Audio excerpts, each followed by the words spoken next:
Bueno, me acompaña el embajador de Nicaragua en Panamá, el señor Marvin Ortega.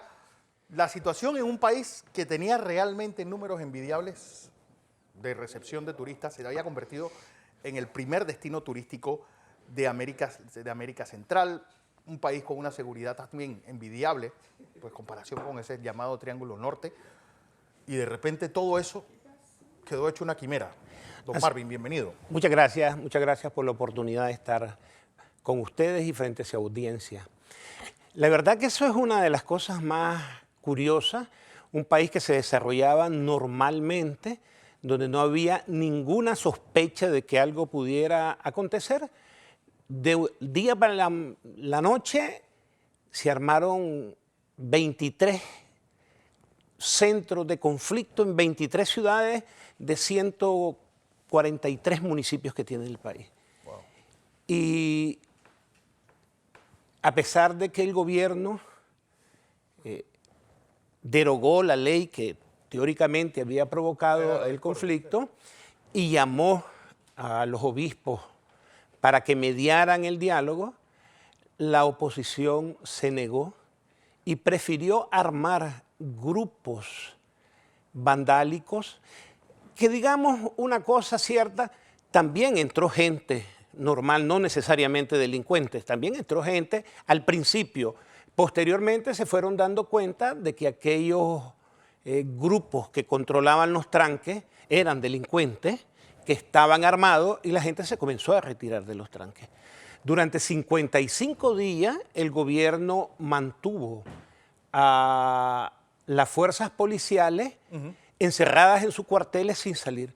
No eran grupos grandes, eran grupos pequeños que se dedicaban de noche a cometer asesinatos y a cometer robos. Por ejemplo, en la Universidad Nacional Autónoma de Nicaragua la habían convertido en un rastro. Allí se vendían repuestos de automóviles, que eran carcasas de automóviles nada más, que se los robaban en el día, los llevaban a la universidad de noche, ahí los desarmaban y los vendían. Motos, vehículos. Y estos grupos comenzaron a provocar muertes. Estaban pretendiendo que el gobierno reaccionara y se provocara una masacre para acusarlo de genocidio y solicitar la intervención internacional.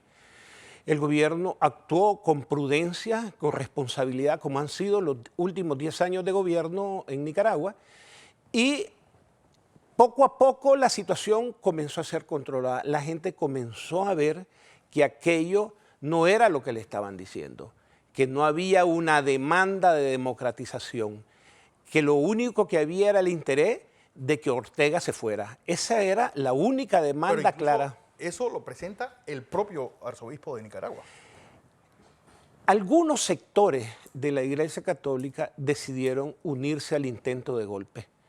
No toda la Iglesia Católica, hay que decirlo, pero sí algunos de los obispos decidieron que ellos eran parte del golpe.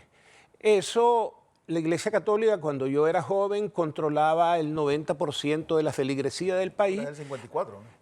Menos. Hay estudios que muestran que ellos ya pueden estar más o menos en las mismas condiciones que los grupos evangélicos protestantes, ¿no? Y eso se ha debido a que toda la vida han sido una fuerza que se ha opuesto al progreso del país y que ha estado con los sectores más reaccionarios y más atrasados de la vida nacional. ¿Esa interpretación que hacen de la Iglesia Católica uniéndose al golpe fue por el llamado o el pedido a elecciones anticipadas o hubo otros hechos? Porque era natural lo que estaba solicitando la Iglesia Católica en ese momento, incluso respaldando las voces disidentes. ¿Por qué catalogan a la Iglesia de esta forma? No pidieron solamente eso. Se erigieron en constituyentes y pidieron que se destituyera la Corte Suprema de Justicia, que se destituyera el Consejo Supremo Electoral, la Procuraduría General de la República, la Contraloría General de la República. Borrón y cuenta nueva y comenzar un nuevo Estado. Y esa era una posición de ellos, no era la posición de la población. En esos mismos días hubo una concentración del sandinismo. Creo que se debió haber dado ahí cerca del 25, 26... ¿De julio, sí? 25, 26 de abril.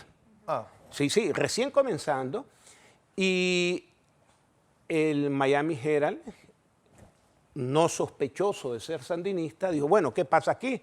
La manifestación de los opositores al sandinismo cuando más ha conseguido meter 100.000 personas en la calle y aquí apoyando a Ortega hay varios cientos de miles. Y eso usted lo encuentra en el Miami Herald 25, 26, no me recuerdo exactamente la fecha. Es decir, no perdió en ningún momento el apoyo de la gente. Sí hubo un impacto psicológico por el nivel de violencia con que arrancaron. Pero no solamente que arrancaron, embajador, porque yo creo que la toma de Masaya no tiene paliativos de otra forma que se entró a sangre y fuego. Sí, y militar. Es decir, se entró a sangre y fuego porque lo que allá había eran las fuerzas militares. No habían ciudadanos pacíficos. No hay ni siquiera los grupos opositores al gobierno han conseguido demostrar que en Masaya hubo masacre. ¿Y en Jinotea? En ninguno de los lugares, en todos los lugares ha habido muertos. En todos los lugares ha habido muertos. Pero masacres no ha habido en ningún lugar. Es decir, han muerto tanto sandinistas como de la oposición. Se dio un fenómeno curioso. Si vos te defendías, te convertías en un paramilitar orteguista. Si no te defendías, te asesinaban y pasabas a ser una víctima del orteguismo. Fue una cosa curiosa. Entre los 450 muertos que presenta doña Ileana Ross en el Senado norteamericano o el vicepresidente de Estados Unidos, que parecen ser los voceros oficiales de la oposición en Nicaragua, no hay contexto, quiénes son, dónde murieron, cómo se llamaban. Hay decenas de nombres falsos de gente que está viva, que ha salido reclamando. Usted puede entrar a la web y pregunta a gente que reclama porque está viva y existe esa gente. ¿Cómo cifran ustedes? ¿O cuántos cifran? Nosotros creemos que fue una barbaridad de muertos, aproximadamente pueden pasar de 250. Hay una comisión de la verdad creada por la Asamblea Nacional que calcula 266 muertos, de los cuales 61 son obreros, 60 son trabajadores cuenta propia. Jóvenes, se habla también de muchos jóvenes. 10 estudiantes universitarios y 6 estudiantes de secundaria. Y sí, la mayoría, inclusive los obreros y los desempleados, la mayoría son jóvenes. Ahora, embajador, a mí realmente me preocupa escucharle, de hecho ahora que le consultaba sobre la postura de la Iglesia Católica, porque la versión suya, y debo decírselo con mucho respeto, contrasta con el seguimiento que hacemos de los cables internacionales. Por ejemplo, hoy el comunicado oficial del gobierno habla de una normalidad y esto de inmediato es contrariado por el cardenal Brenes, que dice no podemos hablar de normalidad cuando no sabemos una cifra oficial de víctimas, cuando hay desaparecidos, jóvenes desaparecidos. Hablemos entonces de una tensa normalidad. ¿Por qué llamarle normalidad a este fenómeno que ha sido el más violento desde 1980 en Nicaragua? Porque sí hay normalidad comparada con los días anteriores. Y ahora, esa afirmación de que hay desaparecidos, mira, vos no desapareces sin que tu madre y tu familia protesten. ¿No hay desaparecidos en Nicaragua ahora? No hay desaparecidos. Hay militantes del Frente Sandinista que todavía no han aparecido. Y posiblemente hay muertos de la oposición que todavía puede ser que no hayan sido encontrados, de lado y lado. Pero así, el fenómeno de gente desaparecida que podría estar presa y escondida en algún lugar no existe en Nicaragua. Es decir, vea, si hubiesen desaparecido, ya hubiera un movimiento de madres familiares de desaparecidos protestando. ¿Dónde está mi hijo? Lo que sí es cierto, embajador. ¿Y dónde están los desaparecidos? Lo que sí, embajador, es que han vuelto todos los fantasmas que se creían escondidos de 1980 en Nicaragua, porque mucha de la violencia, lo que han dicho también es viejas rencillas que han salido a flor de piel. Además, un país donde se nota que la gente está armada hasta los dientes. Esta es una situación que no puede quedar latente, porque esto lo que va a provocar es una situación mucho peor. Y el gran problema es que ahora que la Iglesia tomó partido, ¿qué árbitro le queda a Nicaragua? No le quedan muchos espacios en ese sentido. Nicaragua le ha pedido a Naciones Unidas, a la Unión Europea, que participen del proceso ¿por qué no de la diálogo. OEA? ¿Cómo no? Le pidió y ya está allá en Nicaragua, ¿no? También a la OEA le pidió. hemos aprendido a jugar con todas las aguas y en todas las condiciones. Que si nosotros no tenemos problema de eso, porque nosotros tenemos la razón, tenemos la verdad. Mire, durante 55 días nosotros decidimos no actuar policialmente y dejarlos que ellos hicieran lo que quisieran en los tranques. Y cuando decidimos quitarlos, fue una cosa de 15 días. Daniel Ortega se mantendrá hasta el 2020. Hasta el 2020.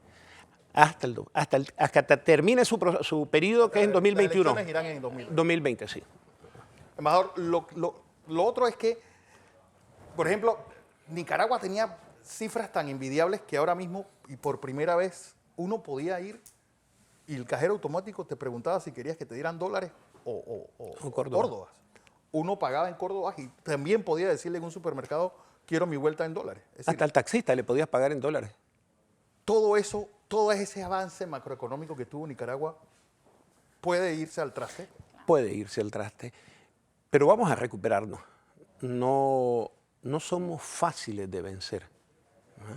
Hemos demostrado a lo largo de la historia que tenemos el apoyo popular, que la mayoría de la población está con nosotros y que independiente de que suelten los demonios del odio, Nicaragua mantiene como sociedad unidad con sectores que optan por la violencia porque electoralmente nunca tuvieron ninguna acogida de parte de la población. Los principales grupos opositores del sandinismo, esa fracción ex-sandinista del MRS, al que el pueblo ha tildado como la Mara MRS, nunca ha conseguido tener la menor representación electoral. Pero es que incluyendo al hermano del presidente, Ortega. Al hermano del presidente habría que preguntarle cómo hizo para tener el capital que tiene. Esos son temas importantes en la discusión. De pronto se quiere erigir en el juez de Nicaragua, un hombre que ya perdió todo el prestigio que algún día tuvo como combatiente revolucionario, ahora es un empresario que yo no tengo ni idea de dónde sacó. También te dicen que el presidente Ortega y su familia ahora es una especie de terratenientes y de multimillonarios a nivel de los pelas y de los... Sí, ya oí eso. Por ejemplo. Dicen que eran dueños de la Puma. Y es un capitalista hondureño del Hotel Seminole. Les han adjudicado decenas de negocios y de empresas y nunca han conseguido demostrar nada. Porque es muy fácil decir, vos te hiciste millonario, sos millonario. Yo cuando te digo que Humberto Ortega es empresario, porque él dice que es empresario y que tiene negocios personales. En una entrevista recién salido de jefe del ejército, declaró que él le agradecía a Dios 3 cosas. Paz, dinero y amor. Salud, dinero y amor. Bueno, la salud y el dinero está bien. ¿De dónde la salud y el dinero de dónde salió? Para finalizar, embajador, nos atañe el tema de Nicaragua, pero por la relación de las izquierdas y un tema de vigencia, se decía que lo ocurrido en Venezuela este fin de semana con el supuesto atentado al presidente Nicolás Maduro iba a servir como para reafirmar ese poderío de la izquierda en Latinoamérica y demás. Y de hecho hacían la relación con Nicaragua, ¿no? Usted ha reiterado ahora que el presidente Ortega se queda allí hasta las elecciones del 2021. ¿Qué opinión le merece? Mira, no se trata solo de las izquierdas. Hay un sentimiento patriótico, nacional, antiimperialista en todos los pueblos latinoamericanos que están exigiendo gobiernos que no sean serviles a los Estados Unidos, que mantengan su propia dignidad, que busquen su propio camino de desarrollo y que no dependan de los designios de Estados Unidos. Pero la manifestación no sería un contraste de esto, más bien de no querer este modelo que está ocurriendo ahorita. Pero son minorías. En ningún momento demostraron que tienen más fuerza que el sandinismo. Es decir, comparar, por ejemplo, la microeconomía de Venezuela con la de Nicaragua no tienen nada que ver. Es decir, en Nicaragua no consigue de todo y en Venezuela no. Sí. Y lo otro que yo le decía, embajador, es que yo recuerdo en los años 80 se hablaba de la llamada bomba migratoria nicaragüense. que Costa Rica fue la gran receptora de ese montón de paisanos suyos que llegaron. ¿Está ocurriendo lo mismo esta vez? Mira, nosotros no agarramos para el norte. Esa es una cosa. Sí, eso sí es importante, hombre, ¿no? es que con ese vecindario... Sí, no viajamos al norte. Los nicaragüenses no emigran al norte. Emigran a Costa Rica y un poco a Panamá, ¿no? Y esperamos que crezca un poquito en estos días. Hay algún sentimiento de terror de la gente. Sí. ¿Ve? La muerte siempre asusta. Hombre. La muerte siempre asusta y es legítimo que la gente se preocupe. No creemos que Nicaragua vaya para el norte. Hablé con un funcionario de migración, ellos no están esperando que venga una oleada de migrantes a Nicaragua. ¿Se sabe cuántos nicaragüenses hay acá? 31,000 registran la página de De la embajada. Bastante. No, de migración, de los cuales 14,000 son anteriores a... Ya es una migración vieja, de gente nacida en Nicaragua. Yo calculo que por allí puede andar entre 35 y hay alguna población flotante que entra y sale y podríamos llegar perfectamente a 40. ¿No? Y somos el núcleo migratorio en este país que tiene menos presos. Tenemos como 7, 8 y lo más 10 presos con los últimos que me reportaron. 10 presos en 40. Aquí hay países que tienen 2,000, 3,000 migrantes y que tienen 200 presos. Sí. Y Colombia, Venezuela. Es el tercer grupo migratorio en Panamá, de hecho, los Así que, nicaragüenses. embajador, gracias por venir y sobre todo explicarnos, pues hablar sobre lo que está pasando en Nicaragua.